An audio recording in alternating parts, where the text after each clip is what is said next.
Hello everyone, कैसे हैं आप लोग। उम्मीद करती हूँ अच्छे होंगे, स्वस्थ होंगे। तैयारी भी अच्छे से चल रही होगी। तो दोस्तों, आज की इस वीडियो में आप लोग का बहुत बहुत स्वागत है। आज हम लोग जो है डिस्कस करने वाले हैं वैदिक सभ्यता के बारे में। वैदिक सभ्यता जैसा कि हमारे सिलेबस में तीसरा टॉपिक है वैदिक सभ्यता, उसकी राजनीतिक दशा और धार्मिक दशा, सामाजिक दशा और आर्थिक दशा के बारे में बात करने वाले हैं। इससे रिलेटेड क्वेश्चन आपके पूछे जाएंगे, क्योंकि जो पीजीटी का सिलेबस दिया गया है दोस्तों, एक बार आप लोग उसको ध्यान में रखते हुए हम लोग जो है वैदिक सभ्यता के बारे में थोड़ी सी चीज़ों को जान लेते हैं, फिर इससे रिलेटेड क्वेश्चन करेंगे, ठीक है ना। और कैसी लग रही है ये सीरीज आप लोग ज़रूर बताइएगा दोस्तों। ओके, सैंधव सभ्यता हमने पढ़ लिया था, पिछले चैप्टर में हमने पढ़ा था सैंधव सिंधु घाटी सभ्यता थी, हड़प्पा सभ्यता। ओके, उसके मेन टॉपिक को पढ़ लिया था और जहाँ से क्वेश्चन बनते हैं उसको भी हम लोगों ने नोट्स के थ्रू जो है तैयार कर लिया था। आशा करती हूँ कि आप लोग जो है नोट्स भी बनाते हुए चल रहे होंगे, है ना। तो दोस्तों, आज का टॉपिक जो है उसको डालिए वैदिक सभ्यता, वैदिक सिविलाइजेशन। ओके, देखिए नोट्स हैं जो शॉर्ट्स नोट्स आप बनाते रहेंगे तो इससे जो है आप लोग को जब पेपर होगा ना दोस्तों, तो आप लोग को जो है शॉर्ट नोट्स को तुरंत रिवाइज करने में जो है फटाफट से रिवाइज करने में आसानी रहती है। इसलिए मैं आप लोगों से कह रही हूँ कि जो है नोट्स बनाते हुए चलिए। ओके, सिंधु घाटी सभ्यता के बाद जिस सिंधु घाटी सभ्यता के बाद जिस सभ्यता का विकास होता है उससे हम लोग वैदिक सभ्यता कहते हैं या आर्य सभ्यता के नाम से जानते हैं। आर्य सभ्यता जो है ज्ञान वेदों से होता है। आर्य सभ्यता का ज्ञान जो है वेदों से होता है। वेद आप लोगों के 4 हैं। सबसे प्राचीन जो वेद है दोस्तों वो है ऋग्वेद। ऋग्वेद जो है सबसे प्राचीन वेद माना गया है। आर्यों ने ही जो है सैंधव सभ्यता यानी कि सिंधु घाटी सभ्यता के नगरों को ध्वस्त कर एक नई सभ्यता की नींव रखी थी, लेकिन अभी इसके कोई ठोस जो है साक्ष्य प्राप्त नहीं हुए हैं, बस इसे कल्पना मात्र माना गया है ना। और जो वैदिक सभ्यता है वह प्राचीन सभ्यता थी भारत की, और इसमें जो है वेदों की रचना हुई थी, इसीलिए इसे वैदिक सभ्यता के नाम से भी जाना जाता है। वैदिक शब्द का अर्थ है वेद, वेद जिसका अर्थ होता है ज्ञान। तो ये छोटी छोटी चीज़ों को दोस्तों आप लोग जो है नोट डाउन करते हुए चलिए। वैदिक का मतलब है वेद, वेद का अर्थ होता है ज्ञान, ठीक ना। वेद आप लिख लीजिए यहाँ पे और इक्वल टू करके यहाँ पे ज्ञान लिख दीजिएगा, जिससे कि आप लोग को शॉर्ट नोट्स भी तैयार होते जाएंगे। ओके, वैदिक संस्कृति के निर्माता जो थे वो आर्य लोग थे। वैदिक संस्कृति में आर्य शब्द का अर्थ होता है उत्तम, श्रेष्ठ, अभिजात, कुलीन, उत्कृष्ट। तो आर्य जो शब्द है दोस्तों, आर्य शब्द का अर्थ आएगा आपको कहीं भी, चाहे आप लोग जो हिंदी का है ना, हिंदी में भी आप लोग को कभी कभी पूछा जाता है आर्य शब्द का वहाँ पे पर्यायवाची, तो श्रेष्ठ हो जाएगा, उत्तम, अभिजात, कुलीन, उत्कृष्ट होता था। आर्य शब्द का जो अर्थ है दोस्तों वो श्रेष्ठ हो जाएगा, उत्तम, अभिजात, कुलीन, उत्कृष्ट। ओके, और सबसे पहले जो मैक्स मूलर ने 1853 में आर्य शब्द का प्रयोग किया था, जो कि एक श्रेष्ठ जाति के लिए इसका आशय लगाया था। आर्यों की जो भाषा थी दोस्तों, वेरी इंपॉर्टेंट है, ये नोट डाउन करते हुए चलिएगा। जो आर्यों की भाषा थी वो कौन सी थी? संस्कृत थी, ठीक है ना। आर्यों की जो भाषा थी संस्कृत थी। अध्ययन की सुविधा की दृष्टि से जो वैदिक संस्कृति थी इसको 2 भागों में बांटा गया है। पहला है ऋग वैदिक काल, ऋग वैदिक काल, और दूसरा क्या है? उत्तर वैदिक काल। ओके, तो हम लोग सबसे पहले ऋग वैदिक काल के बारे में पढ़ेंगे। जो ऋग वैदिक काल है दोस्तों वो 1500 से 1000 ईसा पूर्व इसका समय काल माना जाता है, इसका टाइम पीरियड माना जाता है। और ऋग्वेद ऋग संहिता की रचना इसी काल में हुई थी। अतः इस काल की जो एकमात्र जानकारी है वो एकमात्र जो है साहित्यिक स्रोतों से ही इस काल के बारे में पता चलता है। और सिंधु घाटी के विपरीत यह सभ्यता जो थी, यह वैदिक सभ्यता जो थी ग्रामीण थी। सिंधु घाटी हमने कल पढ़ा था दोस्तों, वह नगरीय सभ्यता थी, है ना। और यह जो है ग्रामीण सभ्यता है। सिंधु घाटी सभ्यता नगरीय सभ्यता थी और वैदिक जो सभ्यता है वैदिक ग्रामीण सभ्यता है। ओके, मतलब थी। और यहाँ पे आरंभिक पशु चारण भी होता था। कृषि के लिए गौण जो कृषि है उनके लिए गौण कार्य था, है ना। और यहाँ पे देखते हैं 1400 ईसा पूर्व के बोगज कोई एशिया माइनर के अभिलेख में ऋग्वेद के जो ऋग्वैदिक काल के देवता जो है दोस्तों वो इंद्र को माना जाता है, वरुण को माना जाता है, मित्र और नासत्य का उल्लेख मिलता है। यानी कि 4 जो देवता थे ऋग्वैदिक काल के वो थे, आपके इम्पॉर्टेंट हो जाते हैं, इंद्र, वरुण, मित्र और नासत्य। ठीक है ना। तो कभी कभी क्वेश्चन ये पूछ लेता है कि जो ऋग्वैदिक काल के जो देवताओं के नाम है ना, ऋग्वैदिक काल के देवताओं के नाम कौन कौन से थे। इंद्र था, इंद्र, वरुण और मित्र और नासत्य। ठीक है ना। ये क्वेश्चन बना है तो आप लोग इसको नोट डाउन कर लीजिएगा दोस्तों। ठीक है ना।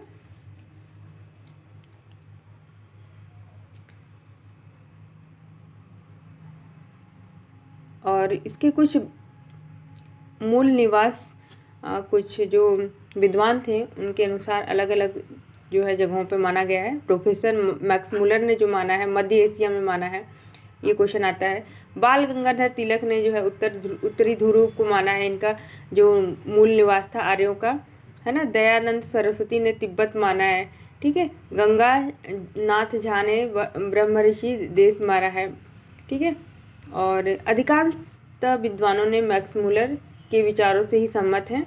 इनका जो मूल निवास था मध्य एशिया ही था। ठीक है ना। मध्य एशिया से ये लोग जो है यहीं वहीं से बिलोंग करते थे। ठीक है ना। भौगोलिक विस्तार की बात करें तो यह जो वैदिक सभ्यता है, वैदिक सभ्यता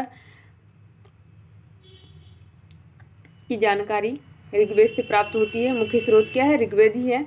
ऋग्वेद में आर्य निवास स्थल के लिए सप्त सैंधव क्षेत्र का उल्लेख मिलता है, जिसका अर्थ है 7 नदियों का क्षेत्र।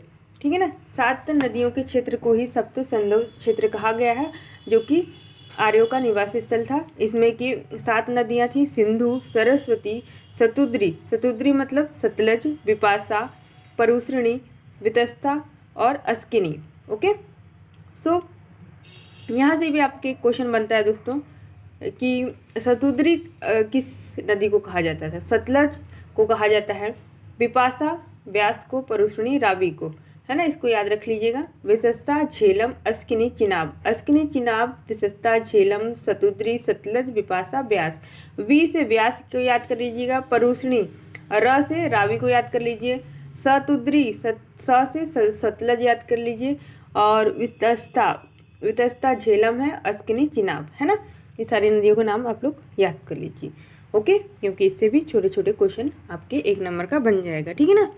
1 नंबर नहीं, यहाँ पे जो है एक क्वेश्चन में 3.4 आपको अंक मिलने वाले हैं दोस्तों। तो आप उसी हिसाब से अच्छे से मेहनत से तैयारी करिए। ठीक है ना।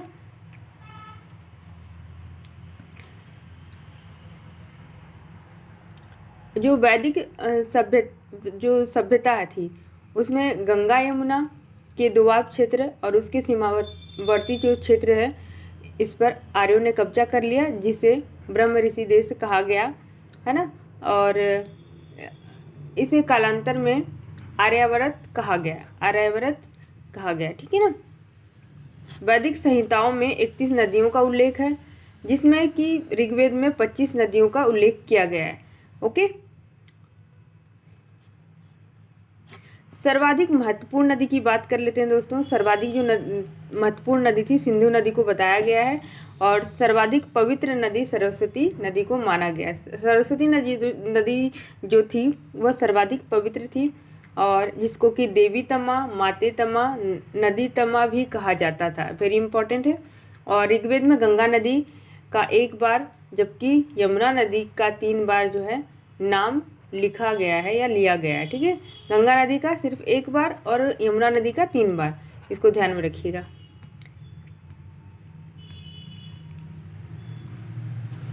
ऋग्वेद में हिमालय पर्वत एवं इसकी एक चोटी मुजवंत का भी उल्लेख मिलता है। आप लोग इसको ध्यान रखिएगा दोस्तों, मुजवंत।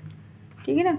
और परुश्रणी, ये एक आप लोग टेबल बना लीजिए, इसमें लिख लीजिए। परुश्रणी, रावी, शतुद्री, सतलज, अस्किनी, चेनाब, वशिष्ठा, झेलम, विपाशा, व्यास, गोमती, कोमल, कुंभा, काबुल, सदानीरा, गंडक, कुमु, कुर्रम और सिंधु, इंडस। इन नदियों का आधुनिक नाम है और प्राचीन नाम, इसको ध्यान में रखिएगा। अब बात करते हैं सामाजिक स्थिति। सामाजिक स्थिति कैसी थी ऋग्वैदिक काल की। तो ऋग्वैदिक जो काल था वो पितृसत्तात्मक था, वहीं पर जो सिंधु घाटी सभ्यता का जो समाज था वो मातृसत्तात्मक था। सामाजिक संगठन का आधार गोत्र या जन्म मूलक था। समाज की सबसे जो छोटी इकाई थी वह परिवार या कुल थी, जिसका मुखिया जो है पिता होता था और जिसे कुलप भी कहा जाता था। कुलप परिवार की जो सबसे छोटी इकाई है आपके समाज की, वह परिवार कहलाती थी, जिसका मुखिया जो है पिता होता था, जिसे कुलप कहा जाता था, और जो समाज था पितृसत्तात्मक था। लेकिन जब पितृसत्तात्मक की बात करते हैं तो वहाँ पे पिता की जो है सत्ता होती है, यानी कि पिता ही जो है सर्वोपरि होता है।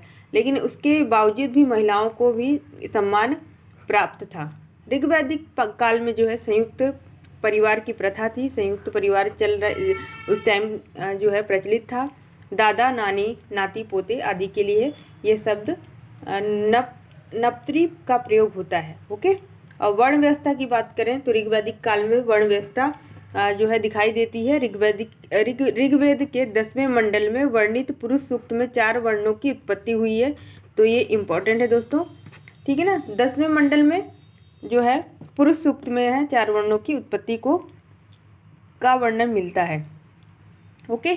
और जो विराट पुरुष के मुख से, और जो पुरुष सूक्त है इसके अनुसार जो है विराट पुरुष के मुख से ब्राह्मण, और भुजाओं से क्षत्रिय, वैश्य जांघों से एवं शूद्र पैरों से उत्पन्न हुए हैं। तो यहीं पे सबसे पहले जो है 10वें मंडल में पुरुष सूक्त में ही ऋग्वैदिक काल में सबसे पहले क्या है, वर्ण व्यवस्था का वर्णन मिलता है। ओके। जो उस टाइम की स्त्रियां थी, महिलाएं जो थी, महिलाओं की स्थिति क्या थी कि वह जो है उनको सम्मान जो है जनित जीवन जीने का अधिकार था। और जो स्त्रियां हैं अपने पति के साथ यज्ञ में भी भाग लेती थी। बाल विवाह प्रचलित थी, सती प्रथा थी, पर्दा प्रथा का प्रचलन नहीं था। ठीक है ना, यहाँ पे नहीं लिखा गया। यहाँ पे बाल विवाह भी नहीं होता था, सती प्रथा भी नहीं होती थी, और पर्दा प्रथा तो इसका प्रचलन भी नहीं था। और पुत्रियों का उपनयन संस्कार किया जाता था। विधवा विवाह की प्रथा थी, यानी विधवा विवाह भी उस टाइम पे प्रचलित था। ओके।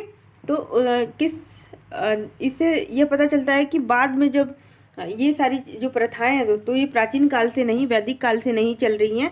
एक जो प्रथाएं हैं दोस्तों, ये है जो आपका आधुनिक समाज है ना, मिडिवल जो काल कहा जाता है, मध्यकालीन समाज, इसमें ही उत्पन्न हुई है ना। हमारे पुराने जो वैदिक काल था उसमें ये सारी चीज़ें नहीं थी, समाज में व्याप्त नहीं थी। और सामान्यतः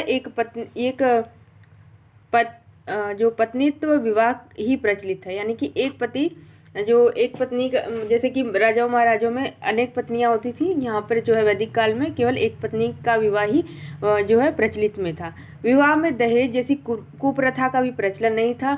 और बहतू शब्द कन्या को दिए जाने वाले उपहार का घोतक था। ओके। तो उपहार में हम लोग उस टाइम क्या होता था, उपहार में जो है कुछ भी दे सकते हैं, लेकिन जो दहेज प्रथा है जो आजकल बहुत ज़्यादा ही प्रचलित हो गई है, वह जो है नहीं थी उस टाइम पे, है ना। तो काफ़ी अच्छा समाज जो था, सामाजिक जीवन था उन लोगों का। किस काल की बात कर रहे हैं हम लोग, ऋग्वैदिक काल की। ओके।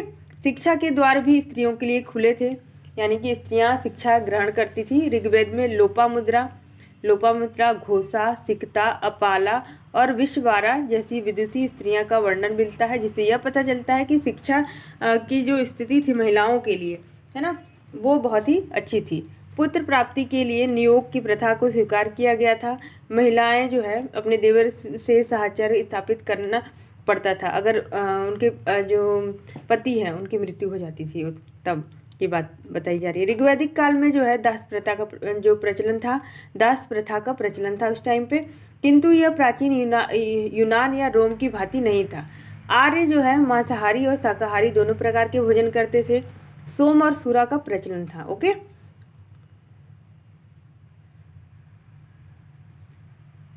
विवाह जो है दोस्तों 2 प्रकार के होते थे, अनुलोम और प्रतिलोम।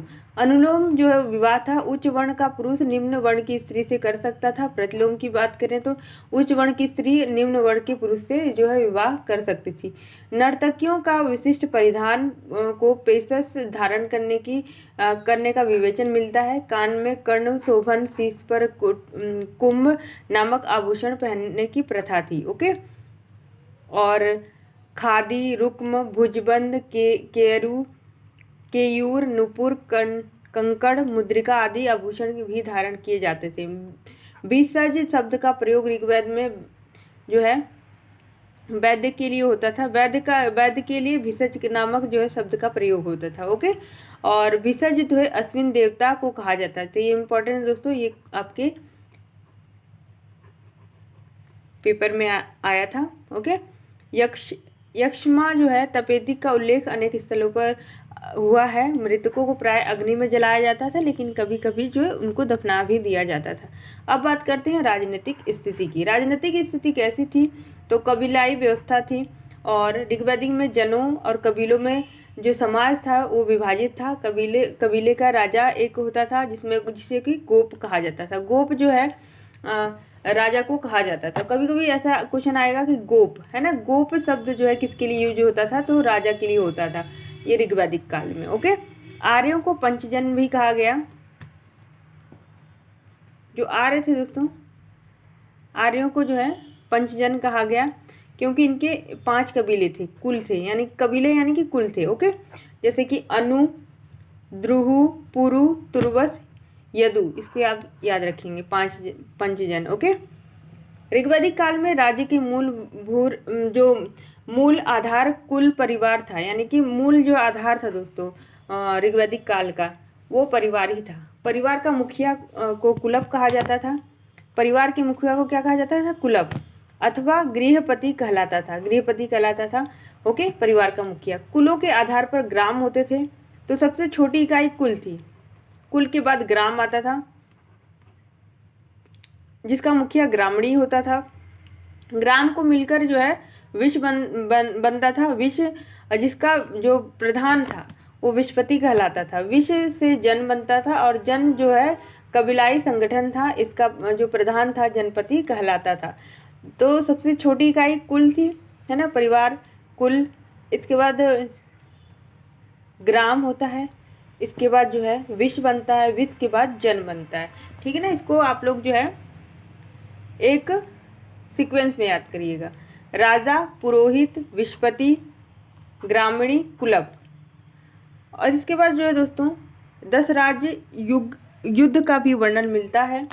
10 राजाओं के साथ युद्ध जो 10 राज्य युद्ध भी कहा जाता है, जो कि परुष्णी नदी के तट पर भरत वंश के राजा सुदास एवं 10 जनों, 5 आर्य 5 अनार्य के बीच हुआ था। ठीक है ना, भरत वंश के जो राजा थे सुदास के बीच और 10 जनों के बीच, जो 5 आर्य थे 5 अनार्य थे, इनके मध्य हुआ था। इसको ही 10 राज्य युद्ध भी कहा जाता है।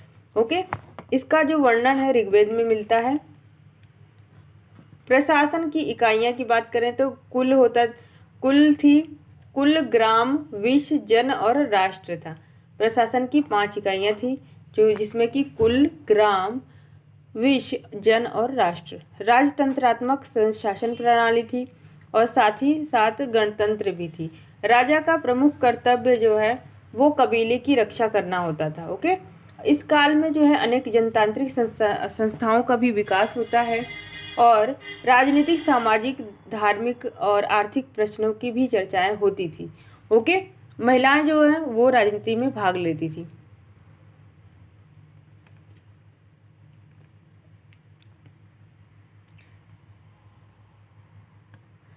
और सभा और समिति जो है राजा को सलाह देने वाली संस्था थी। सभा श्रेष्ठ थी और संभ्रांत लोगों की संस्था थी, जबकि समिति जो है सामान्य लोगों की संस्था थी।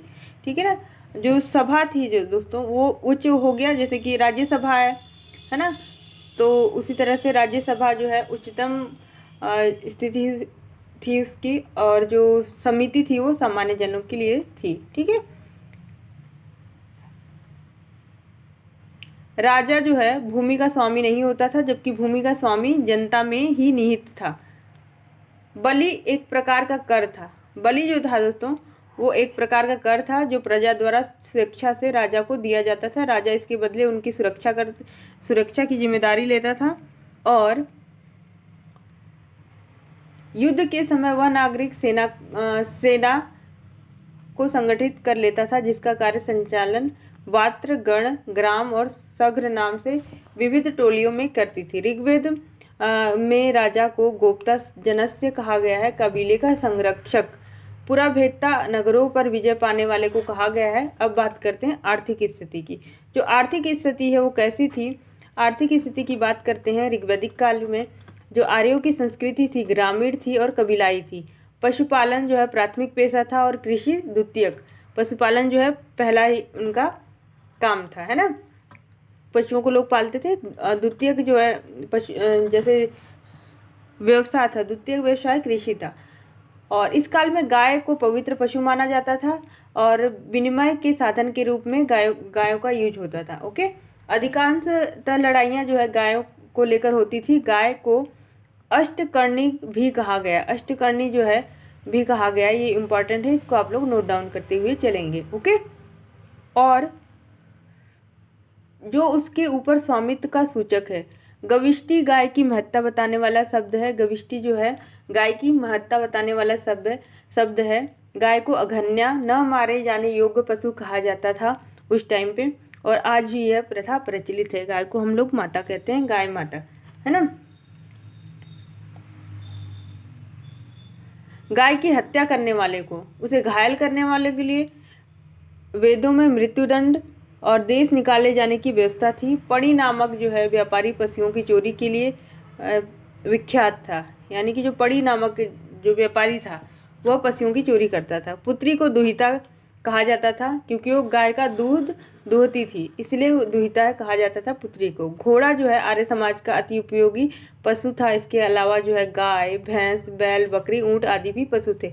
ऋग्वैदिक के चतुर्थ मंडल में कृषि संबंधी कार्य का वर्णन मिलता है और अनाज में यव यानी कि जौ जो था इसका उल्लेख मिलता है। कृषि के महत्व से संबंधित 3 शब्द हैं, ऊर्ध्वर, धान्य और संपत्ति। जहाँ ऊर्ध्वर का अर्थ है मापन, मापक, बर्तन, जबकि धान्य का अर्थ है अनाज। ओके, ऊर्ध्वर का क्या अर्थ है? अन्न मापक।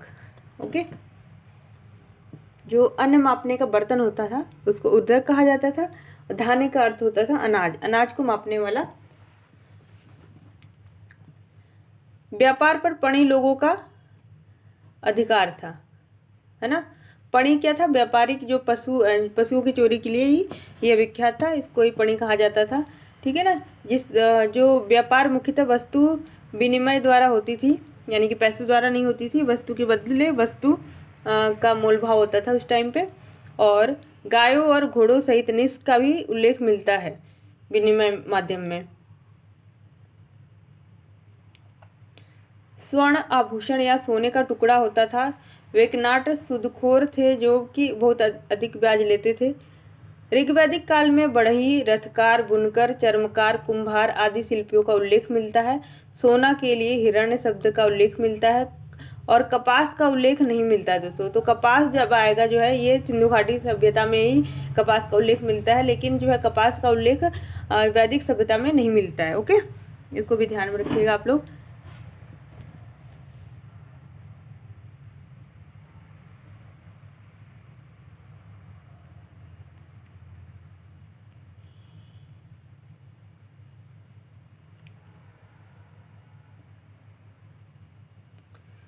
प्राचीन नाम उर्वरा उपजाऊ भूमि को कहा जाता था।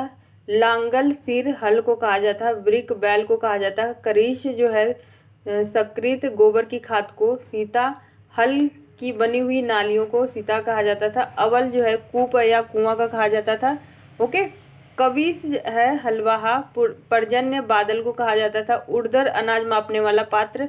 तक्षण बढ़ई बीसज वैद्य कुशीद ऋण लेने और बलि देने की प्रथा को कहा जाता था। अनस जो था बैलगाड़ी थी। अब बात करते हैं धार्मिक स्थिति की। धार्मिक जो स्थिति थी यहाँ पे धार्मिक कर्मकांड होते थे, जैसे कि भौतिक सुखों के लिए, पुत्र एवं पशु की प्राप्ति करने के लिए ये धार्मिक कर्मकांड किए जाते थे। आर्य बहुदेववादी होते थे जो कि एकेश्वरवाद में भी विश्वास रखते थे। अनेक देवी देवताओं की पूजा इस काल में की जाती थी। ओके, और प्रकृति के भी पूजक थे ये लोग। ओके, आकाश के देवता। आर्यों के देवताओं के 3 श्रेणियां हैं। आकाश के देवता, अंतरिक्ष के देवता, पृथ्वी के देवता। आकाश के देवता में सूर्य, धौंस, वरुण, मित्र, पूषण, विष्णु आदि लोग आते हैं। जबकि अंतरिक्ष के देवता में इंद्र, रुद्र, मरुत, वायु, पर्जन्य, यम, प्रजापति ये लोग आते हैं। पृथ्वी की देवता की बात करें तो दोस्तों अग्नि, सोम, पृथ्वी, बृहस्पति, सरस्वती आदि जो है पृथ्वी के देवता को की श्रेणी में आते थे। ऋग्वेद में इंद्र को पुरंदर कहा गया है। इंद्र को किसे क्या कहा गया है? पुरंदर। 250 ऋग्वेद के 250 जो सूक्त हैं उसको उसमें जो है इंद्र को समर्पित है। 250 सूक्त इंद्र को समर्पित है। ओके, इसको ध्यान में रखिएगा। इंद्र जो है आर्यों के सर्वाधिक महत्वपूर्ण जो है देवता थे।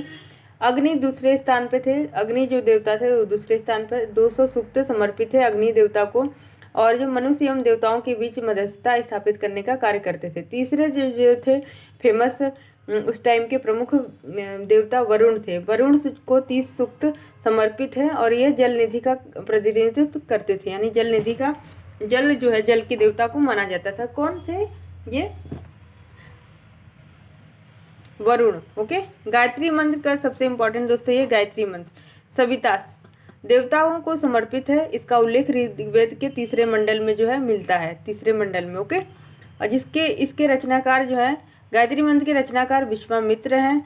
सोम जो सोम था वो पेय पदार्थ था, यानी पीने वाला पदार्थ था जो देवता का माना जाता था, जिसका उल्लेख 9वें मंडल में है और यह जो है सबसे प्राचीन माना जाता था। ओके, सरस्वती नदी जो कि बाद में विद्या की देवी हो गई। ऋग्वैदिक काल में मूर्ति पूजा जो है इसका उल्लेख नहीं मिलता है। पशुओं के देवता थे जो उत्तर वैदिक काल में शूद्रों के देवता हो गए, पूषण जो थे। Okay,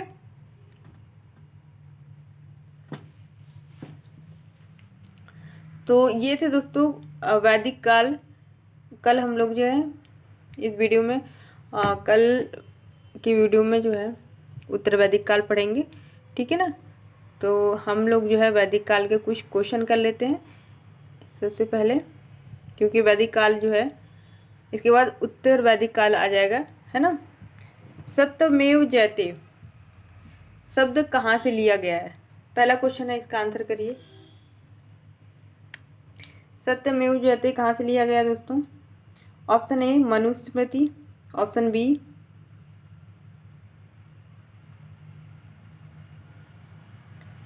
option B Bhagavad Gita, C Rigveda, option D इसका आंसर हो जाएगा मुंडको उपनिषद।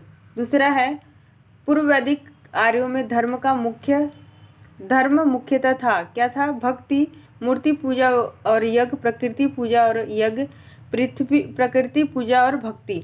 सो इसका आंसर हो जाएगा दोस्तों प्रकृति पूजा और यज्ञ। ऋग्वेद में कई परिच्छेदों में प्रयुक्त अघन्य शब्द जो है, अघन्य मैंने आपको ऊपर ही बताया था, गाय के लिए इसका यूज होता था। ओके, नेक्स्ट है धर्म तथा रीत भारत की प्राचीन सभ्यता के एक केंद्रीय विचार को चित्रित करते हैं। निम्नलिखित कथनों पर विचार करिए। धर्म व्यक्ति के दायित्वों एवं स्वयं दूसरों के प्रति व्यक्तिगत कर्तव्यों का संकल्पना थी, और रीत था मूलभूत नैतिक विधान था जो सृष्टि और उसमें निहित सारे तत्वों के क्रियाकलापों को संचालित करता था। ओके, तो इसका आंसर करिए आप लोग दोस्तों फटाफट से। तो दोनों ही सही हो जाएगा, ऑप्शन सी, पहला और दूसरा दोनों ही। ओके, नेक्स्ट है ऋग्वैदिक काल के प्रारंभ में निम्नलिखित में से किसे महत्वपूर्ण मूल्यवान संपत्ति समझा जाता था? भूमि को, गाय को, स्त्रियों को, जल को। किसको समझा जाता था? गाय को। ओके, तो इतने जो 5 क्वेश्चन है दोस्तों ये तो आपके ऋग्वैदिक काल से थे जो आज हमने टॉपिक पढ़े। ओके, और इसके आगे उत्तर वैदिक काल हम लोग नेक्स्ट वीडियो में पढ़ने वाले हैं दोस्तों। तो चलिए आज के लिए इतना ही, वीडियो को एंड करते हैं यहीं पे। Tata bye bye and take care. अच्छे से पढ़ाई करते रहिए डेली। ओके, बीच में बिल्कुल भी आप स्किप मत करिएगा पढ़ाई को दोस्तों, क्योंकि एक बार जो छूट जाता है तो 2 से 3 दिन लग जाते हैं जो है फिर से शुरू करने में, है ना। सो